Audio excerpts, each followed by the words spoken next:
Well, it's great to be here, and it's a great privilege. What my talk will be today is about the force of destiny that I live, and how obstacles can become an opportunity. This is the town I came from. I lived here for 2 decades. A town near Venice, Italy, a river town, surrounded by the Alps and the Adriatic Sea. A town filled with many artisans. My ancestors were woodworkers, and harnessing the power of the river was their specialty. A town seasoned by many centuries of adversity, but defenseless against a political system that with the intent to guide and control our thinking. That process began at a very early age. Here I am, I'm 6 years old. And this is the first uniform, a fascist uniform for the young. We didn't have a knife or a gun yet, but this was a ritual of every Saturday morning that led to the age of insanity. In 1940, with World War II, this guy got us into the war. He had dreams of an imperial Rome, and he wound up hanging by his feet in some gas station in Milan. In 1943, Italy abdicated the war, went to the side of the Allies. And this was a daily occurrence over our town. These are B-52 American planes going to Germany to say hello to the other guy. To escort these bombers, there was a P-51 Mustang fighter plane. I brought this in because it will play a part later on in my story. 1945, the war was over, but not the suffering. We cannot make ends meet. So my family decided to leave. It was 1952. We moved to Canada, Windsor, Ontario. The skills that my father, my brother, and I had were paying off, but not for me, because I contracted a terrible disease called tuberculosis of the bone. It put me in a body cast for 18 months. All I could do is move my arms, and the biggest challenge was retaining my sanity. There was a time where I could not recognize myself in the mirror. And when I told that to the nurse, they removed that mirror. I had no TV, and it was tough, but I don't know what happened. I found myself carving a profile of Lincoln off a penny on a bar of soap. That got my interest in sculpting and sort of filled up my time. I went to clay, and this is my first sculpture. A local artist saw it and suggested potentially that I could make a living at sculpting cars. Well, it was not till 1956 when I could look for work, and the work was only available in the United States. For Italians to come to the United States then, there was a 10-year waiting list. So here we go, another obstacle.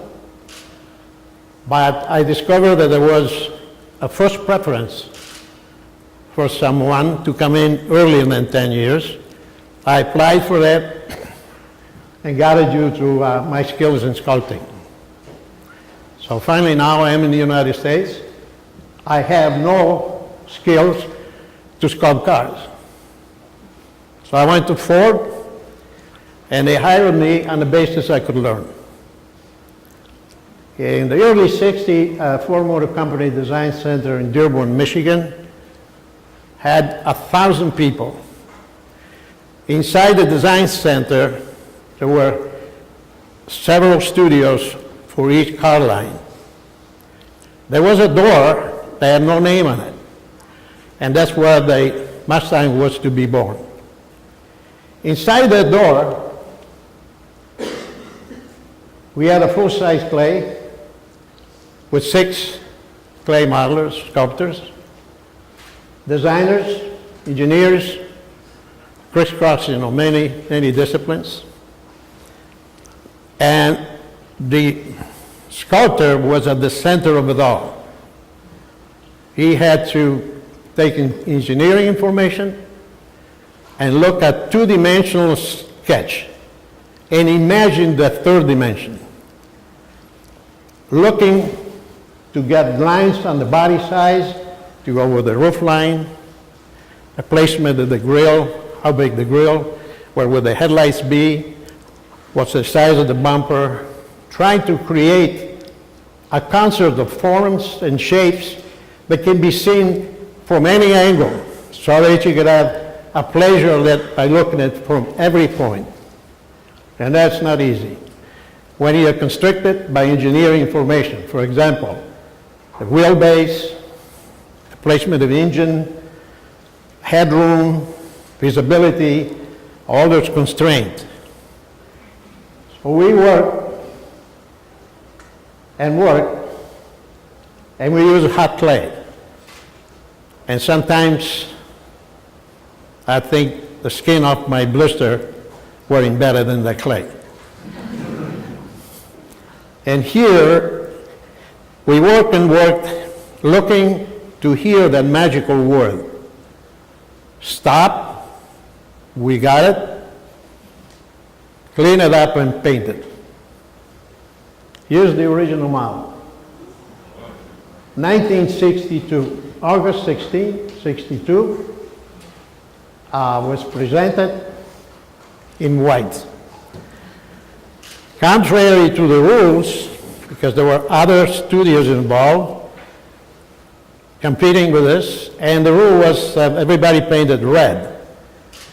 But our studio director didn't have really a lot of political power.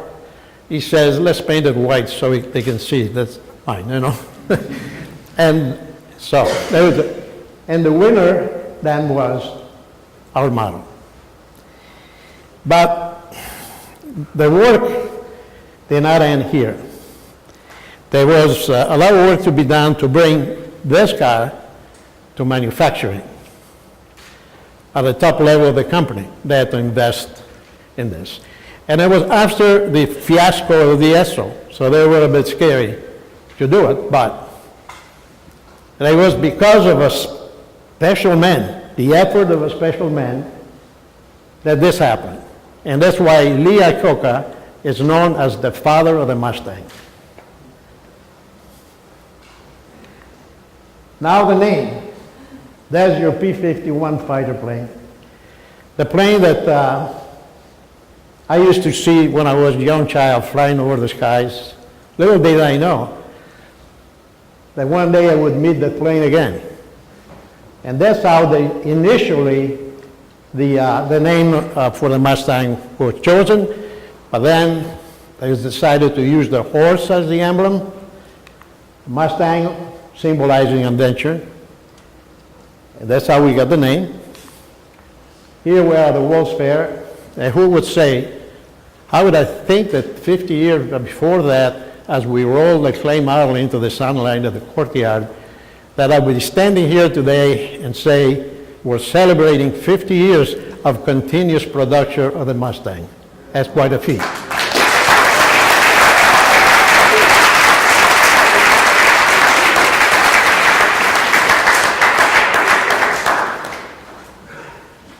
There are many, many other projects I was involved. This is the Pro 4, the most aerodynamic, drivable vehicle.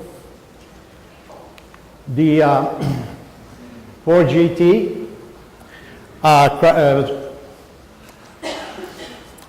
Ferrari wanted to sell Ferrari, but wanted to have control. So Ford didn't go for it. And he said, we're going to show you that we can beat you. And so we made this model, went into a carbon fiber and so on, went to Le Mans, and we won for 4 years consecutively, beating all the Ferraris. So this is another project.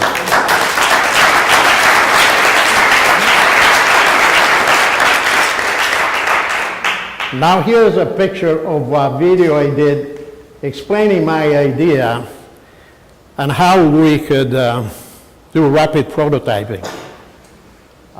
I was a sculptor, but also I like to cross the line, whatever I felt was something, opportunities. What you're seeing here is an idea of creating a model from CAD data by using an ultraviolet light and a liquid polymer. The attorneys at Ford, they dragged their feet. Unfortunately, someone in California patented. When I met the one that got the patent, he said, if you had put this in even 3 months before, you would have gotten the patent. Today it's a global technology. It's called stereolithography, and it's used even in medical field.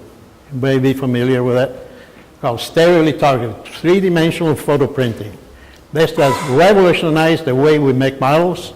We can send CAD around the world, and anyone can create a model and have in his hands to evaluate and so on. So that's what's called stereolithography. And when I was working on it, I didn't have a name, so I call it liquid to solid. I'm going to mention two world-renowned designers I work with. You may have heard of the Tucker car, very revolutionary car. It failed because the big company were afraid of it, and they made it so that it died. Alex Tremulous was the designer, and we did a project for the Seattle World Fair 1962. Working with him was quite a trip. He could excite a village. Alex Tremulous. And Sid Mead. You may have heard of Blade Runner, Alien, Tron. He's world-renowned, and when he was at Ford, I worked with him to explore shapes that could influence the designer for production vehicles. But he never gave me a sketch. He just talked to me. And he created an image by words and gestures. So quite exciting way to do it. Okay, and after 31 years, Ford Motor Company, I retired. I still had a lot of energy. I was 56. And I wanted to try many ideas that I could not really use as fast as I wanted to in a corporate setting. So I formed Concepts International. I soon discovered that without the advantage of the Ford oval over my head, doors were not opening that easy. So what do? Use an obstacle to surmount. So I decided to look at how things were done and see how else could it be done to shorten the time, increase the quality, decrease cost. And I had an opportunity to bid for the first new edition of 2000 Dodge Ram for Jeep and truck. They gave me the opportunity to bid. Now, I bid against several large multi-million-dollar facilities. I had nothing. That's all I had is an idea. And I got the job. I got the job on the basis that time, first of all, is very crucial because wind tunnel model needs to be made very fast to evaluate engine cooling and so on, so that we can progress fast in production. The competition quoted about 3 months to do it, to create a model. I did it in 3.5 weeks. For the past 20 years, after 31 years of Ford, I never stopped building models as far back as Korea, Europe, and here, you may have heard of the Crossfire. This was intended to prove how fast can we go from a sketch to manufacturing. And we did this in world record. So, in recounting my story, I hope you've seen something of value for your life.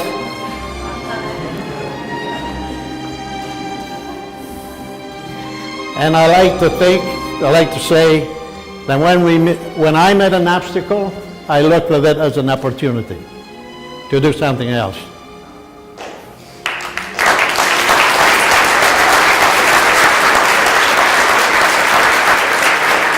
And when I look back at all the muddy roads I had to cross, I think of the time that I was laying on my back, entrapped in a body cast, and all I had is a penny and a bar of soap. And what I did with that bar of soap changed my life. Thank you.